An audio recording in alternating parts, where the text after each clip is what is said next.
বিসমিল্লাহির রহমানির রহিম। বাংলাদেশের বর্তমান সময়ের সবচেয়ে গুরুত্বপূর্ণ বিষয় হচ্ছে নির্বাচন। আর এই নির্বাচন কোন পদ্ধতিতে হবে সেটা হচ্ছে সবচেয়ে আলোচিত বিষয়। আমরা সকলেই জানি যে ইসলামী আন্দোলন বাংলাদেশ কর্তৃক আজকে একটি মহাসমাবেশ আয়োজন করা হয়েছে। সেখানে বাংলাদেশ জামায়াত ইসলাম, গণ অধিকার পরিষদ, এনসিপি ও বাংলাদেশ খেলাফত মজলিস, নিজাম ইসলাম পার্টি সহ হিন্দু, মুসলিম, বৌদ্ধ, খ্রিস্টান সকল দলের লোকেরা উপস্থিত ছিল। সেখানে তিনটি বিষয়ের উপরে তারা আজকে সমাবেশ করেছে। আর তার মধ্যে সবচেয়ে গুরুত্বপূর্ণ বিষয় ছিল পিয়ার সিস্টেম পদ্ধতি। বাংলাদেশ ইসলামী আন্দোলন বাংলাদেশ সহ এনসিপি, গণ অধিকার পরিষদ, বাংলাদেশ জামাত ইসলাম এবং কি হিন্দু ও বৌদ্ধ দলের যে প্রতিনিধিরা ছিল তারা সকলেই বলেছে যে পিয়ার সিস্টেমে নির্বাচন চায়। কিন্তু দেখা গেল যে এই সম্মেলনের পরবর্তীতে যারা এখানে আসেননি এবং কি যারা পিয়ার সিস্টেম চায় না, বিশেষভাবে বিএনপি সহ আরও কয়েকটি রাজনৈতিক দল, তারা এই পিয়ার সিস্টেম পদ্ধতির ঘোর বিরোধিতা শুরু করেছে। সেই জায়গা থেকে আসলে জানার চেষ্টা করলাম যে আসলে পিয়ার সিস্টেমটা কী এবং পিয়ার সিস্টেম একটি গণতান্ত্রিক উপায়। যেহেতু বিএনপি একটি গণতান্ত্রিক রাজনৈতিক দল এবং কি বাংলাদেশের বেশিরভাগ দলগুলি হচ্ছে গণতান্ত্রিক রাজনৈতিক দল এবং বাংলাদেশ একটি গণতান্ত্রিক রাষ্ট্র, সেই জায়গা থেকে বহির্বিশ্বে কতটুকু পিয়ার সিস্টেম চালু আছে এবং বাংলাদেশে আসলে পিয়ার সিস্টেমটা যথোপযুক্ত কিনা সেই নিয়ে আলোচনা বিষয়বস্তু আজকে। বিশ্বে প্রায় 195টি স্বাধীন দেশ রয়েছে। তার মধ্যে প্রায় এই 195টি দেশের মধ্যে অনেকগুলো দেশই জাতিসংঘের অন্তর্ভুক্ত না। যেই দেশগুলি জাতিসংঘের অন্তর্ভুক্ত তার মধ্যে 90 থেকে প্রায় 100টি দেশ পিয়ার সিস্টেম পদ্ধতি চালু আছে। আর এই পিয়ার সিস্টেম পদ্ধতির মধ্যে আবার দুইটা পার্ট, একটা হচ্ছে সরাসরি পিয়ার সিস্টেম আর একটা হচ্ছে মিশ্র পিয়ার সিস্টেম। ভারত, এরপর হচ্ছে জাপান, এরপর হচ্ছে সুইজারল্যান্ড, এই সব দেশগুলিতে মিশ্র পিয়ার সিস্টেম পদ্ধতি চালু আছে। এখন এই পিয়ার সিস্টেম পদ্ধতি আসলে কতটুকু গ্রহণযোগ্য, বিশ্বের আলোচনা ভিত্তিতে দেখা গেছে এবং কি গবেষণার জায়গা থেকে দেখা গেছে যে পিয়ার সিস্টেম পদ্ধতি হচ্ছে এমন একটা সিস্টেম যেখানে সকল দলের উপস্থিতি এবং সকল দলের গ্রহণযোগ্যতা পাওয়া এবং সকল ভোটার যে আমাদের দেশে একটা কথা প্রচলিত আছে যে আমি তো আমার দলের ভোট দিব, আমার দলের ভোট তো পচে যাইবে, এই যে তাদের একটা চিন্তা ভাবনা, এই চিন্তা ভাবনার জায়গা থেকে সরে এসে যদি সকল মানুষের ভোটকে নিশ্চিত করা হয়, সেই জায়গা থেকে পিয়ার সিস্টেম পদ্ধতি একটা গুরুত্বপূর্ণ বিষয়। আসলে একটা জিনিস আমরা যদি ভালোভাবে খেয়াল করি যে আসলে বিগত দিনের যে ফ্যাসিস্ট আওয়ামী লীগ ছিল, তারা দিনের ভোট রাতে করে এবং কি তাদের মন মতো করে আসন গুছাই নেওয়া, এইসব কার্যকলাপগুলি চালু ছিল। আমরা যদি সেই জায়গা থেকে এখন বের হয়ে না আসতে পারি, তাহলে আসলে বাংলাদেশে গণতান্ত্রিক উপায়ে চলা কোনোদিনও সম্ভব না। সেই জায়গা থেকে আমি মনে করি যেহেতু বহির্বিশ্বের দেশগুলিতে পিয়ার সিস্টেম পদ্ধতি চালু আছে, বাংলাদেশেও চালু করা যায়।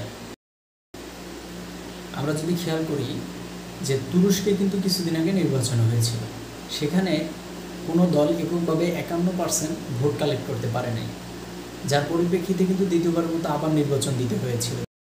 সেই জায়গা থেকে যদি আমরা খেয়াল করি যে আসলে বাংলাদেশের যে নির্বাচন সিস্টেমটা হয়েছে বিগত দিনগুলিতে, সেখানে কিন্তু এককভাবে কোনো দলই 40% অথবা 45%-এর উপরে কোনো দল এককভাবে ভোট সংগ্রহ করতে পারে না। তাহলে এই যে বাংলাদেশে ধরি 100% জনগণের মধ্যে যদি 40% একটা দল নেয়, তাহলে বাকি যে 60% থাকে, এই 60% কিন্তু বাকি ওই 40% পাওয়ার সংসদীয় পদ্ধতিতে যদি নির্বাচন হয়, তাহলে দেখা যাচ্ছে যে 40% লোক নির্বাচিত হয়েছে, সেই 40% লোক বাকি 60% লোককে শাসন করছে, শোষণ করছে, অত্যাচার করছে, তাদের উপরে তাদের মতামতকে জোরপূর্বক চাপিয়ে দিচ্ছে, তাদের কিন্তু কোনো গুরুত্ব থাকছে না। সেই জায়গা থেকে যদি আমরা চিন্তা করি যে এই যে একটা বৈষম্য, এই বৈষম্য আর কতকাল চলবে? পূর্ব ইতিহাস থেকে দেখি যে ফ্যাসিস্ট এবং কি ফ্যাসিস্টের যে মূল শেখ মুজিবুর রহমান, তিনি সহ যারা এবং কি এরশাদ তাদের নিজস্ব মানে চিন্তাধারাকে মানুষের উপরে জোরপূর্বক চাপিয়ে দেওয়া। আমরা তো এই জায়গা থেকে যদি বের হয়ে না আসতে পারি তাহলে আমরা কিসের বৈষম্য বিরোধী আন্দোলন করলাম, কিসের জন্য এই আন্দোলন করলাম, কিসের জন্য আমাদের এই ছাত্রভাইরা জীবন দিল। যেহেতু এটি একটি ডিপ্লোম্যাটিক বিষয়, আমি মনে করি আমার দেশের মানুষদের অবশ্যই পিয়ার সিস্টেম পদ্ধতিকে ফলো করা উচিত। বিশেষভাবে বিএনপির ক্ষেত্রে দেখা যায় যে বিএনপি একটি বড় রাজনৈতিক দল। আমি ধরে নিলাম যে সকল দল একজন, বিএনপি একা, কিন্তু বিএনপি যদি একাও হয় আমার বিশ্বাস যে সকল দল মিলে যে ভোট পাবে তার থেকে বিএনপি বেশি পাবে। তাহলে বিএনপির এতটা ভয় কেন? বিএনপি যদি সংসদীয় পদ্ধতি হয় তাহলে তো আরও মানে যে তারা 200 আসনের বেশি পাবে। পিয়ার সিস্টেমে আসুন, দেখা যাবে যে তারা ওই সংখ্যানুপাতিকে নির্বাচনে তারা যদি 60% কালেক্ট করতে পারে তাদের দল, তাহলে তো অবশ্যই তারা এককভাবে একটা তাদের মানে তাদের দল থেকেই কিন্তু বেশিরভাগ সংসদ সদস্য থাকবে এবং বাকি যে 40% থাকবে ওই দলগুলোরও কিন্তু মতামত থাকবে। এই ক্ষেত্রে বিএনপি সহ সকল রাজনৈতিক দলগুলোর উচিত সময়ের সাপেক্ষে আপনার পিয়ার সিস্টেম পদ্ধতিকে ব্যবহার করা উচিত। এতে দেখা যাবে যে দলীয়ভাবে আপনার নেতার কথা মানা এবং কি নেতার কর্তৃত্ব বহাল রাখা, নেতারে খুশি করার জন্য মানুষের উপরে হত্যাযজ্ঞ চালানো, মানুষকে হত্যা করা, মানুষের মাল এবং কি দোকানপাট এই যে জমি জমা দখল করা, এগুলো লুট অত্যাচার থেকে মানুষ বেঁচে যাবে। এবং কি ওই নেতার উপরও মানে আপনার একটা থাকবে না যে দায়ভার থাকবে না আমার এই সিস্টেমটাকে পালতে হইবে। ওই নেতার মধ্যে চিন্তা কাজ করবে না যে আমার এই সংসদীয় এলাকা আমার জমজমাট রাখতে হইবে, যেভাবে হোক আমার ত্রাস মানে বাঁচাই রাখতে হইবে যাতে তারা আমার ভোট দেয়। ভয় দেখাইয়া হোক, যে কোনো সিস্টেমেটিক হোক, এবং কি দুর্নীতি মাধ্যমটা কম ছড়াবে। দল নির্বাচন করবে যে আসলে কে আমার দলের থেকে সংসদে যেতে পারে, এবং এটাই হবে সবচেয়ে সুন্দর একটা ব্যবস্থা। এতে প্রত্যেকটি রাজনৈতিক দলের যে মান, এই মানটা অনেক ঊর্ধ্বে চলে যাবে, যে তারা আসলে কি ধরনের নেতা সিলেক্ট করতে পারতেছে।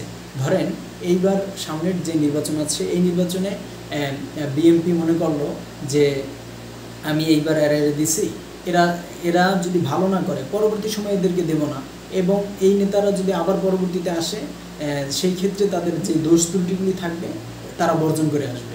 কিন্তু ওই যদি সংসদীয় পদ্ধতি চালু থাকে তাহলে দেখা যাবে যে তারা টাকার মাধ্যমে হোক বা যে কোনো সিস্টেমের মাধ্যমে হোক নমিনেশন কিনে এরপর হচ্ছে যে তারা তাদের মতো করে সংসদীয়ভাবে হয়ে আসছে।